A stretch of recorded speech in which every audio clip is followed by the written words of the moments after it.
Man, what is up everybody? Welcome back to Switch Lab Garage. Boy KT as always, man. And as you guys probably already expected, I am going to be working on the Harley truck. If you guys saw my previous video, I did completely take down the rear axle. Completely stripped it, cleaned it up, and painted it. So now it is ready for reassembly. Before I proceed, I want to let you guys know, if you look below the video, there is a subscribe button. I want you to go ahead and click that button. Also, I want you to click the bell notification button so you are alerted when I do post. You're already viewing my video, so why not view some of my other videos? If you guys could let me know in the comment section, where are you guys viewing from? What city, what state, what country are you in? I've been pretty curious on to know who's been viewing my videos. But back onto the truck, like I said, the rear axle is ready for reassembly. It's looking very nice if I do say so myself. The first thing I'm going to start off on is working on the pinion bearing. The internals that I took off of the original axle is going to go on to this other axle that I have. Bearing I'm going to be taking off is from the original pinion. Also, I'm going to show you a pretty cool little trick in order to put the new bearing onto the pinion without using a press. So I know that is going to help a lot of people out without having to go to a machine shop, what have you. So without taking any more time, let's go ahead and get right into the video.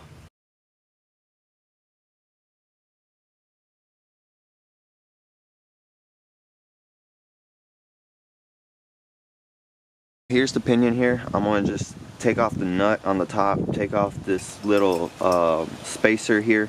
You are going to have to buy another spacer just because these are only a one-time use. I need to go ahead and take off this bearing here. There's different ways you can take it off, but I'm just going to cut it off with a cutting wheel with the Dremel, and just be careful not to nick it. I mean, you're probably going to nick it a little bit, but you know, as far as for major nicks or onto the actual teeth or something like that. So that's what I'm going to go ahead and do, and let's get on to it.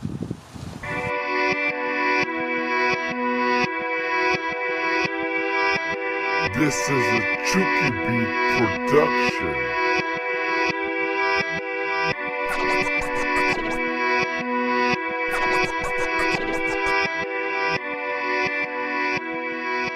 The bearing has been taken off here.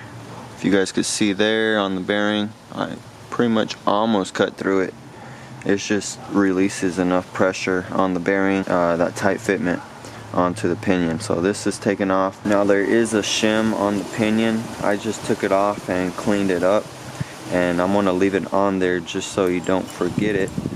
And I saw a way on YouTube to put the bearing onto the pinion is to put the pinion in the freezer for like 8 hours and the bearing in the oven for an hour, heating up at like 400 degrees. And so that's what I'm gonna go ahead and try to do. So I'm gonna throw the pinion in the freezer right now.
Alright guys, so I was ready to rock and roll and assemble this axle together while it's outside of the truck. You know, while it's on the bricks, I could put the parts on. It'll be easy to get to. I don't have to go underneath a vehicle. Unfortunately, I don't know what it is with this truck, but whenever I look up parts, it's always the wrong part. Even if I go to the dealership where I ordered the parts, they sent me the wrong parts. I gave them the VIN number, I gave them everything. So I got to keep rolling with this project. So the only thing I thought that I could do at this point is to put the axle casing onto the truck and just assemble it while it's underneath the truck. You know, like I said, I was planning to assemble it while it is on the outside on the bricks, but unfortunately I'm gonna have to wait a couple of days just to get the right parts and to get refunded. Now, there is a pro and con to everything. The con to having that axle on the outside and all the parts being put on is afterwards it's going to be pretty heavy by myself to, first of all, drag it underneath the truck and then to jack it up evenly and just to get everything bolted up. I mean, it's not impossible, but it is going to be a little bit stress on my body and just trying to figure it all on out. Now that brings up the pro to putting the axle casing on right now. You know, it's pretty light. I could do it by myself pretty easily and bolt it on up. But of course, assembling everything together is going to be a little bit difficult because now I'm working on my back. I'm working, you know, on my side, just trying to do everything that I can to put it onto the truck. But, you know, you got to do what you got to do and you got to keep moving with it. So let's go ahead and throw this thing on up.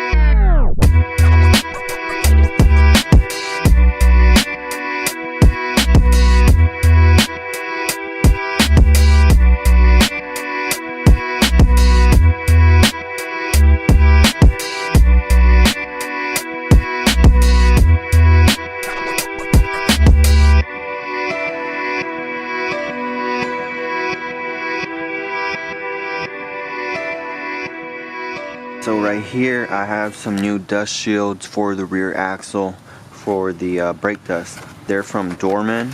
There's the part number 924215. Here they are. I mean, it's pretty much what you expect. Nothing flashy, anything. It's just a replacement. So these are what we're going to be using for the new brake shields, dust shields. Here's the old one right here. Just been sitting at the salvage yard, and there you go right here. Now on these new dust shields, I actually am going to spray them with a light coat of that same epoxy paint I've been using on the rear axle. Just because to me a lot of these companies, whenever they make these OEM like parts, I used to work at a dealership, the OEM stuff has a pretty thick coat of epoxy on it. You see this one, it's already chipping right here.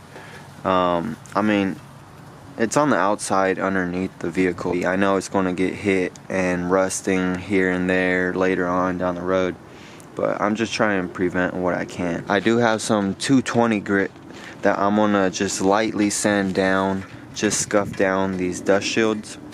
Just the 220 grit. And lightly scuff them down and then put about 2 or 3 light coats of epoxy on these. Okay, so here is the dust shield. They've already been dried for a couple of days now, but I did paint them the same day. I really could not see at all at night, so I did have a few drips in it, but it actually came out pretty good. And then here's the other one. Looks pretty good as well. A few sags, a few drips. It's all Gucci, man.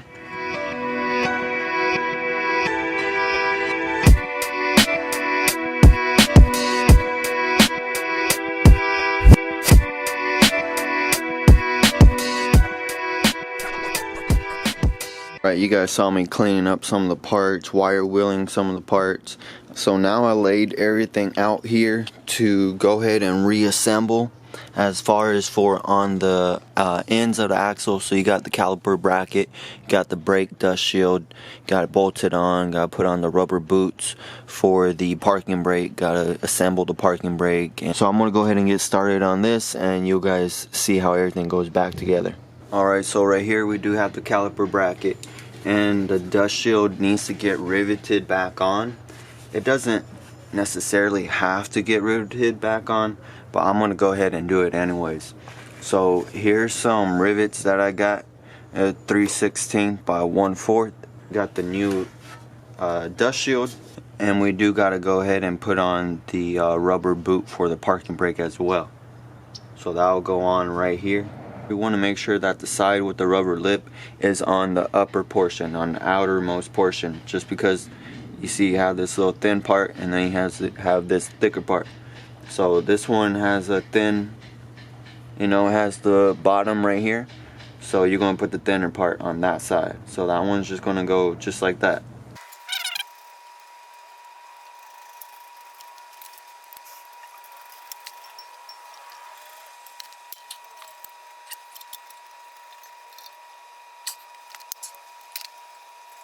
Alright, if you guys saw for that, I had to kind of break them off. I guess it's still too thin because it is deep inset. So maybe I should have put a washer, a rivet washer. But I mean, either way, it gets the job done.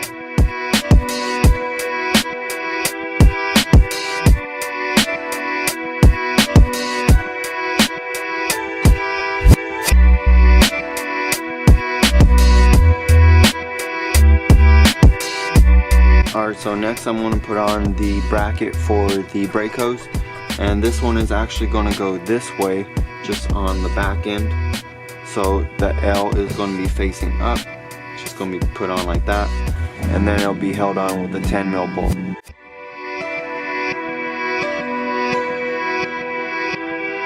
Put on the rubber boot. I'm now going to be working on the parking brake. First you want to grab this portion of the brake. I'm not sure the name of everything, so forgive me if I'm not saying everything properly, but basically you just want to grab this bracket, stick it in through the back, this end first, that end, and then this one is going to be on the inside, just like this, but you gotta stick this one all the way through. Here's a new parking brake I'm going to be using, or the shoes that I'm going to be using, and they're from Reassembly. The part number right there, 752PG. And Reassembly's, and so these are brand new, and just going to be replacing them. They come just like this in the package, of course, just 2 shoes for each side. Alright, to put these on, you're going to grab your pin, put it on the back side of the dust shield, grab the other side, put it on that one.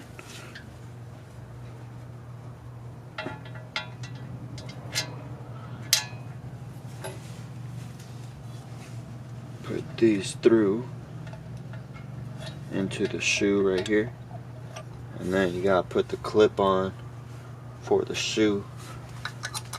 That'll be this one. Production.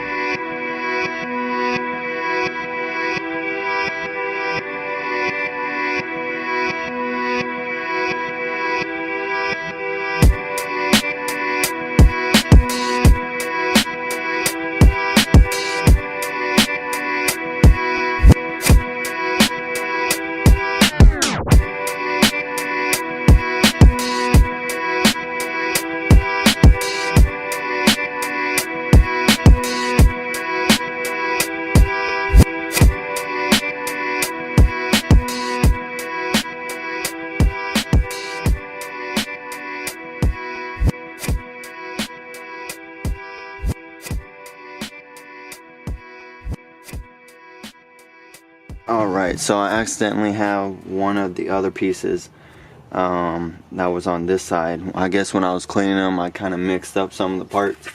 But if you guys could see right there, I'm going to show you on the top how it should look. This is the driver's side, so you want this one on the top side. And with these, I look at the shapes facing towards the caliper, and then this one, the top one, facing towards the front. So now I go ahead and do the other side, and just go ahead and speed through that real quick.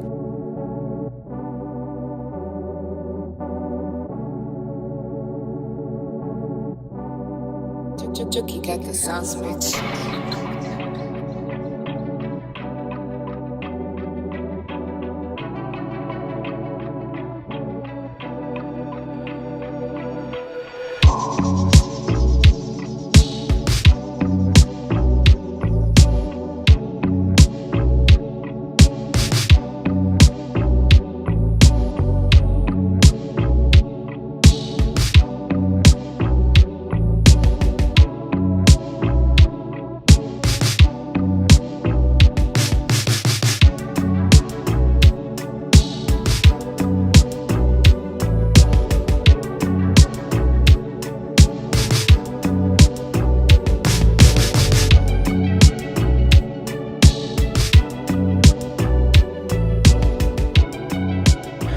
Okay, so the parking brake is finished both on the driver and the passenger side. You guys could see how it is all set up. And then on the driver's side, I told you guys how I accidentally had this top portion mixed up on the driver's side and passenger side, so I just flipped them out. Now everything is fitting as it should. I do have the parking cable as well on there, along with the bracket for the caliper for the hose. And then I did as well bolt in the bracket that connects on the shock mount right here, and also on top of the axle, if you guys could see right there. So the parking brake is all finished up and the parking cable is all finished up. Here's the driver's side. I did have to take off the bolt for the leaf spring because I forgot to put in the bracket for the parking cable, so I did complete that. Like I said, parking cable, parking brake is finished both on the driver and the passenger side.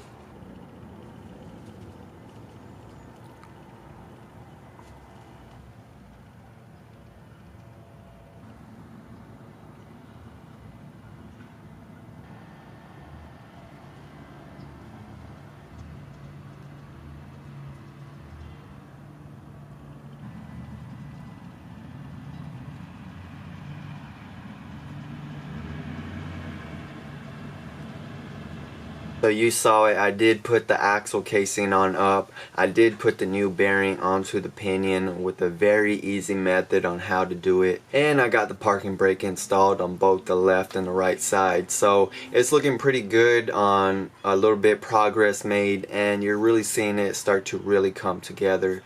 Let me know if you guys have any questions or concerns. You could always just drop it right down below in the comment section. You know, hopefully this video gave you guys a bit of knowledge on reassembling on some of the parts. You know, I know the first time around, whenever I did drum brake or whenever I did a parking brake, I was super lost and it took hours to do because I didn't know how to do any of it. So hopefully this video helps you guys out. Like I said, progress is being made, so that is the good thing. And as well, there's plenty of more parts I gotta reassemble onto this rear axle. So like I said, hopefully you are subscribed and click that bell notification, because I am going to be posting more videos on this.